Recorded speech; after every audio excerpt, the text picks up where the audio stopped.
Hello, my art-loving friends. I'm so excited because it is November, and that means we can officially get back into watercolor goodness and maybe a few other fun art things as well. I have such a treat for you today. Some of you might recognize what this is I'm hiding, but let's just get into it.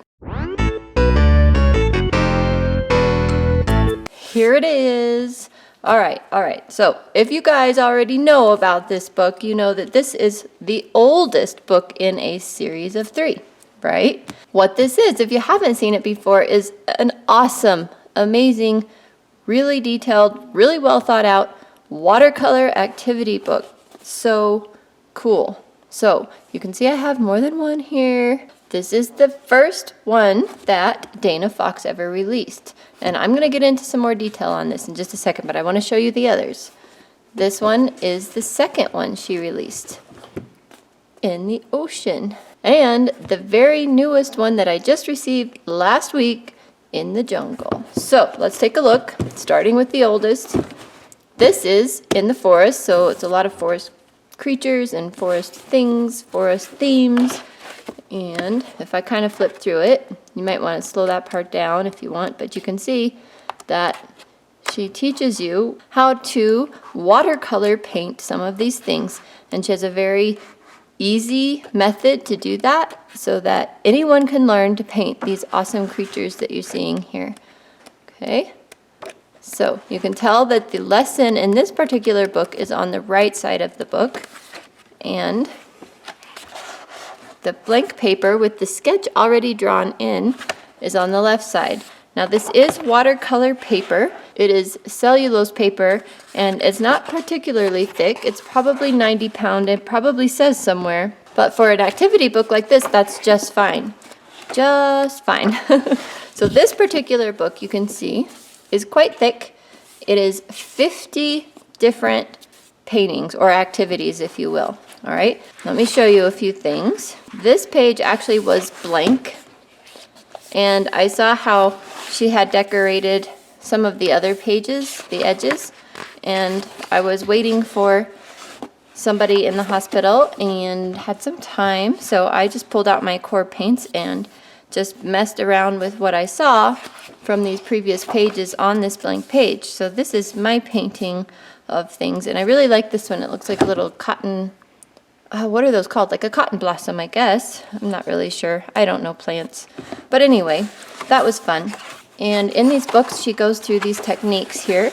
So she teaches you a couple of things about getting your paint darker, layering, wet on dry, wet on wet. She starts with sections. So you can see I started the acorns here that she has this lesson on. She tells you exactly which colors to do, and then you just go for it following these instructions.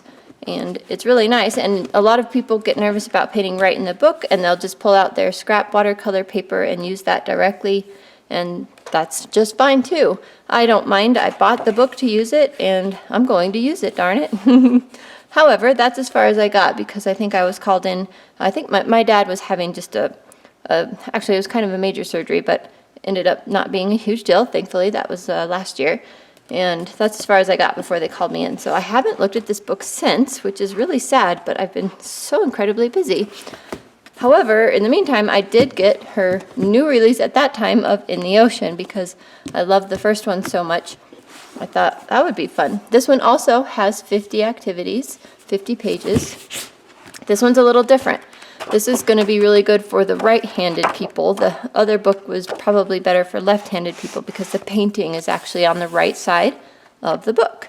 So I don't know that it really matters. It really doesn't. I didn't find any problems using that other book, but you can see the instructions this time are on this side. And again, she tells you exactly which colors to use and all that jazz. So actually, let me flip through that a little bit slower in case you want to take a look. I don't know which might be better for you to see this side actually, because that's where the pictures are. So all of these creatures, she will teach you how to paint in a fun and easy manner. So she teaches you all kinds of things.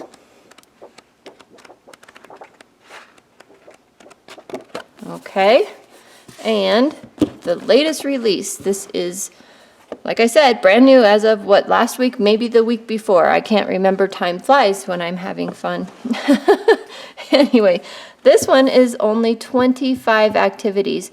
And I'm not sure if that's because there weren't as many jungle animals that she was interested in painting, or if, you know, there was a deadline and she just needed to get a book out and couldn't do 50 paintings in time, or what. But it's half as long, which might actually be kind of cool because it might be less intimidating for some people. Okay, so again, same thing, instructions on one side and the paint paper on the other. I don't know if you can see the texture, but it is definitely watercolor paper. So no worries there. So we are just going to do one page from each of these books today and see what we think. I'm so excited. It's been so long since I have pulled this out. I just can't wait. So we'll pick out a good one. I guess I could finish the acorns, but I don't know that I really want to. I'd like to start from scratch maybe. So we'll find some good ones in each book and have some watercolor fun today. And there will be links for these down in the description box below. So here, let me put these in order for you. You can see the size difference. Well, I have decided to pull out my Mission Gold palette that has all the colors in it because I'm pretty limited on my colors in my other palettes. Well, yes and no. However, this one already calls for Indian red. I don't have Indian red, but I'm thinking maybe the red brown is similar, and anyway, that's fine. I'll make up my own colors. It doesn't have to match their instructions. That's one thing you guys need to know about watercolors. Use colors that you like. You don't have to make your mushrooms red. You could make them turquoise. I mean, I really like turquoise, I've decided. I'm also going to pull out my silver black velvet round size 6 brush. I have not used it in quite a while, it feels like. So it's time to pull this puppy back out. Yes, so you saw, I picked mushrooms. All right, I have to get set up because this palette is huge. And with my studio lights, I've got to make some room. Okay, let's test out this red brown I have from Mission Gold and see what it looks like. I have a feeling it's probably too brown for this. Well, maybe not. This is pretty reddish. I might want my mushrooms much brighter, but we'll do a light wash of it because that's what it says. Fill the entire area with Indian red. Not the bright red I think of when I think of mushrooms, but this is just an underlayer, peeps. All right, my first impression of this paper is that the paint is drying really quickly, but yet you can go back over it and rework it. So I don't think it seems to be a problem at all. Step 2, add a touch of burnt umber to the mixture. Now add some shadow areas to the mushroom. Wow, these Mission Gold paints are so nice to work with. I don't know that I want mine this brown. I think I'm gonna go a little brighter red because I can. Permanent red it is. Oh yeah, that's much prettier. Where are we doing it? Middle, edges, and top. That's kind of vague. Not really. So this mushroom is in shadow by this mushroom, so I guess we can add ourselves a shadow. And I want to kind of blend it out. This is an awkward angle. Yeah, see how you can just rework the paint? I actually think that's really great in a beginner's watercolor book because you're not really tied into what is here, so that's pretty cool. All right, we'll give this side a bit of a shadow, huh? All right, for the stems, tiny amount of raw umber with water. Ah, emergency, emergency. Actually, I kind of like that. We're gonna leave it.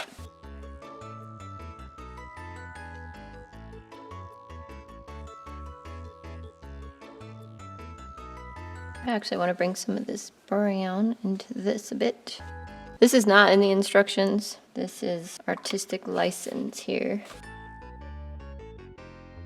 All right, the last thing it says to do is add the grass with Hooker's green. So what I want to do is to actually make these mushrooms stand out way more. So I'm going to change a few things.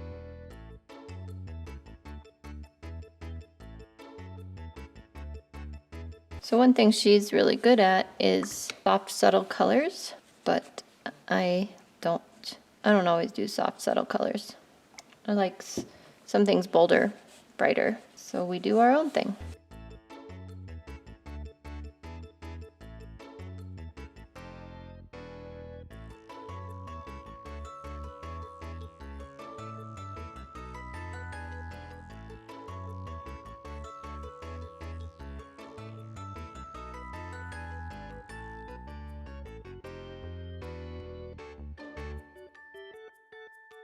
It is all dry, and the instructions say to use a white gel pen to add the white spots to the top of the mushrooms. These spots are kind of big. Normally I would probably pull out a Posca marker to do this. I call them Posca pens. But we are going to follow the instructions and see what we think.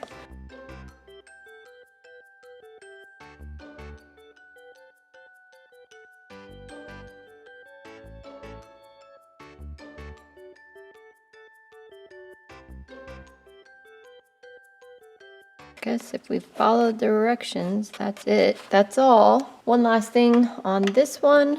I'm gonna take some of that bright red mixed with some brown. Sign it, date it.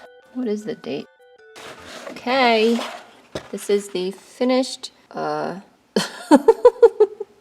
have no idea what to call it. Here is the finished product of the first tutorial from, well, not the first, it's in the middle of the book here, from the Watercolor with Me in the Forest. Let's do one from the ocean book. Okay, from the In the Ocean book here, I would like to do this Emperor Penguin. Looks fun. Here is the little sketch already. We need yellow ochre, lamp black, and cadmium orange hue. And hey, she even recommends a size 6 brush. Oh dear, I've lost mine. There it is. Okay. Fill the entire white body area with clean water. I should read the next instruction too, so I know what to do. Yellow ochre. Got it. Okay. Body, clean water. Yellow ochre, yellow chest. Got it. A very diluted mixture of lamp black to create a light gray shade. Drop small amounts into the bottom area of the wet body. I think I better wet my body some more because I didn't really do much down there because I didn't think we were doing anything. Maybe you should read all the instructions first. That might be a good idea. I don't have lamp black, but I have ivory black, so we will use that. Okay, in this picture, there's a little bit of yellow ochre in a few other places, so I think that would look good. So we're just going to kind of give it a little bit of a wash. Maybe that's in the next instructions, but you know, I didn't read them, so this is what we get. Oh, I like that. Wow, this yellow ochre is awesome. Concentrate the color by the bottom legs and on the left-hand side. I think I did that. Now you have to let it dry. Nope, I don't like that. We're gonna work up here because that's dry enough, right? Paint the remaining body areas. Okay, there's places here that aren't by the super wet areas, right?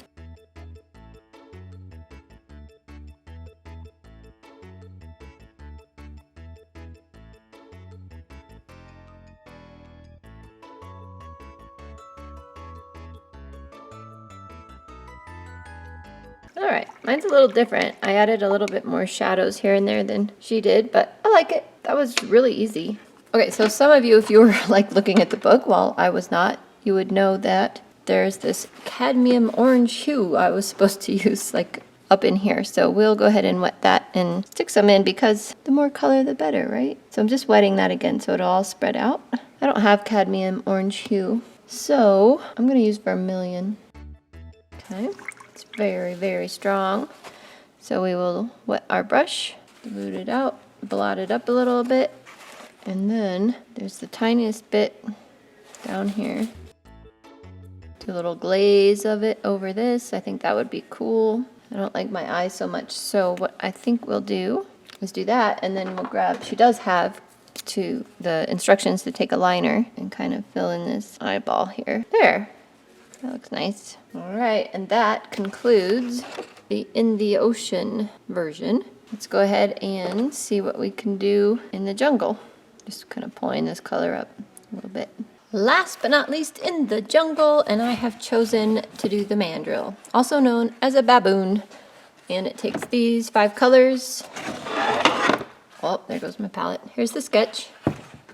And we are gonna get started. Whoa, everything's falling. Step 1, fill the right hand arm completely with water.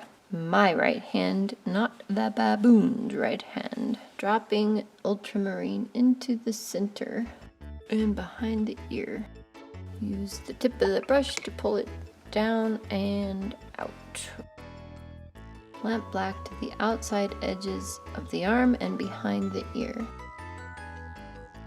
Okay, since I had to fix my camera, I missed a step that we were supposed to do while this was wet. A little bit of yellow ochre, it says here, but I don't actually see that in the sample image. Not a big deal though. Wet the other arm and add ultramarine to the top area and inner edges.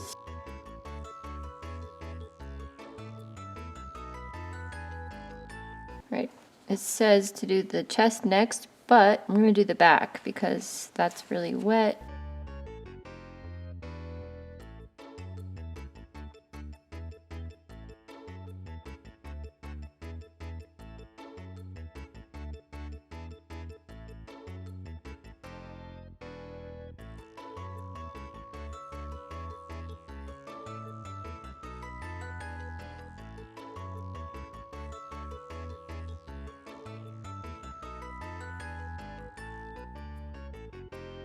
Here's the baboon. I think there's a little bit off in this sketch right there. This curves too much, but I followed it in my painting because there's a line there anyway, but whatever. Few thoughts. This paper seemed different in this last book here. Do you see how it definitely kind of falls apart? And I barely even worked this area. So that's new. The other two books did not have that problem. You can see it here in this center section as well on his chest. The paper just seemed like it was falling apart. So I wonder if they used a different paper. It obviously looks the same on the surface, but that's really impossible to say. So in conclusion, you saw me jump around in these books. I just picked something from the middle that I wanted to do kind of randomly and did that. However, if you're a beginner watercolorist, these are great. If you follow the directions from the very first page on, she teaches you everything you need to know step by step. So definitely, I would encourage you to follow it somewhat in order. I mean, you don't have to do every single example in that section, but do enough that you're like, okay, I got this wet on dry thing, and then you could move on to the wet on wet section, for example, and do the exercises with that and get that under your belt before you do some of the next sections. So definitely follow it in order if you're just learning. I think that is awesome. For the rest of us, if we're a little bit more familiar with watercolor, more advanced, even highly advanced, I think would find this kind of fun because it's just something you can take with you. You don't have to do the thinking, you don't have to do the sketching, you just have to do the painting, and it's really fun. I found it pretty interesting, however, that the watercolor in the forest with me and the watercolor in the ocean, I had no problem with the paper, and I went over this one particularly several times, but this one had that problem with the paper coming up. So this last edition, this watercolor with me in the jungle, might be slightly different paper. Even though at first glance here it looks exactly the same, it just did not act the same. I don't know. I think they're great books. They're super fun. I would definitely use them in a heartbeat for just a fun activity. Do you guys have those days? That was loud. Do you guys have those days where you want to paint, but you don't want to come up with all of the solutions by yourself? And by solutions, I mean you don't want to do the sketch. You don't want to pick out the idea. You don't want to have all that time, energy, and effort into it. You just want to paint. These are great because it gives you some color ideas. You saw I didn't have the same colors as she did. It didn't matter. You use the colors you like. And if you don't know if it'll look good, well, guess what? Try it. If you're really worried about it, copy the sketch on another piece of paper first and practice on that with your colors and then come back to the book and do it. All kinds of options, you know, you guys make this your own. And you saw here that I used the blank page just for watercolor doodling. So there's a lot of blank spaces and every single page is watercolor paper, even the ones that have the print on it. So use the edges and doodle with your brush and paint. And like on this acorn, for example, you have a lot of white space around here. You could do mini acorns as practice before doing the main big ones. Or you could do the acorns over here on this tinted paper and practice that before doing it over here. So take it as you will and use it how you want to use it. Well, thank you so much for joining me today. I hope you found this video useful. Check these out in the description box below if you'd like to look into them. They're pretty fun. I'm definitely going to be pulling these out. I do take them with me occasionally on vacation, but I don't always pull them out. I don't always have time, but this one I did in the hospital, so kind of useful. And you don't have to do the thinking. Like I said, that's why I really like them. So enjoy, and I will see you in the next video on Friday. Have a great week. Hello, my art-loving friends. The stupid fire fan is on. Hold on. There's a bookmark from a trip I took. I'll put that aside. Doesn't have to match their extra... I can't even talk. Don't leave the white marks up to me. All right, I don't have lamp back. I can't talk. There was something I was going to tell you. I don't know what it was. Step 1, fill the right heart. Okay,